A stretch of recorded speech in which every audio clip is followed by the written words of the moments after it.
Bonjour à tous mes très chers frères et sœurs, que le Seigneur Jésus-Christ vous bénisse. J'écoute de gauche à droite un amalgame venant de certains coachs, détracteurs, animés des forces ténébreuses, raconter du n'importe quoi au sujet du mariage. J'aimerais vous rappeler, mes très chers frères et sœurs, Hébreux 11 au verset 6, il est clair.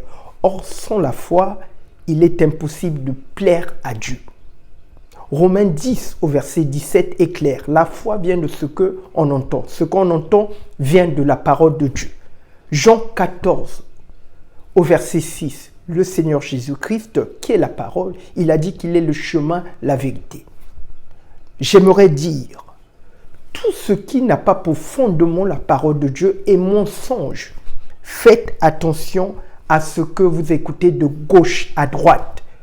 Tant que ces paroles n'ont pas pour fondement la parole de Dieu, c'est un mensonge, ce n'est pas la vérité.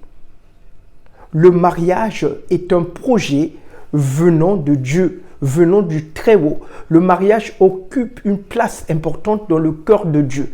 Il suffit de remarquer dans les 10 commandements, il est dit « Tu ne commettras point d'adultère ». Pour commettre un adultère, il faut être marié. Ça montre de manière claire que le mariage occupe une place importante dans le cœur du Très-Haut.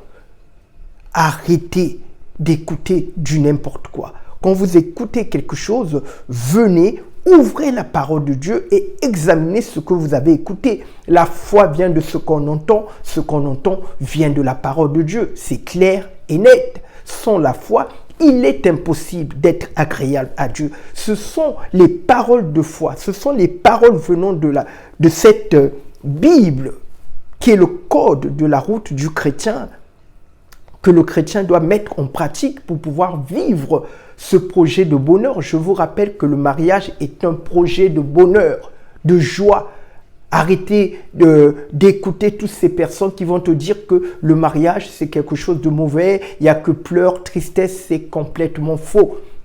Toutes ces personnes qui vivent ce type de mariage parce que ces derniers ont décidé de mettre le créateur, l'auteur du mariage de côté. Car Dieu est bon. Il a des projets de bonheur, comme il a dit dans Jérémie 29 au verset 11. Dieu seul est sage et il sait ce qui est bon pour l'être humain.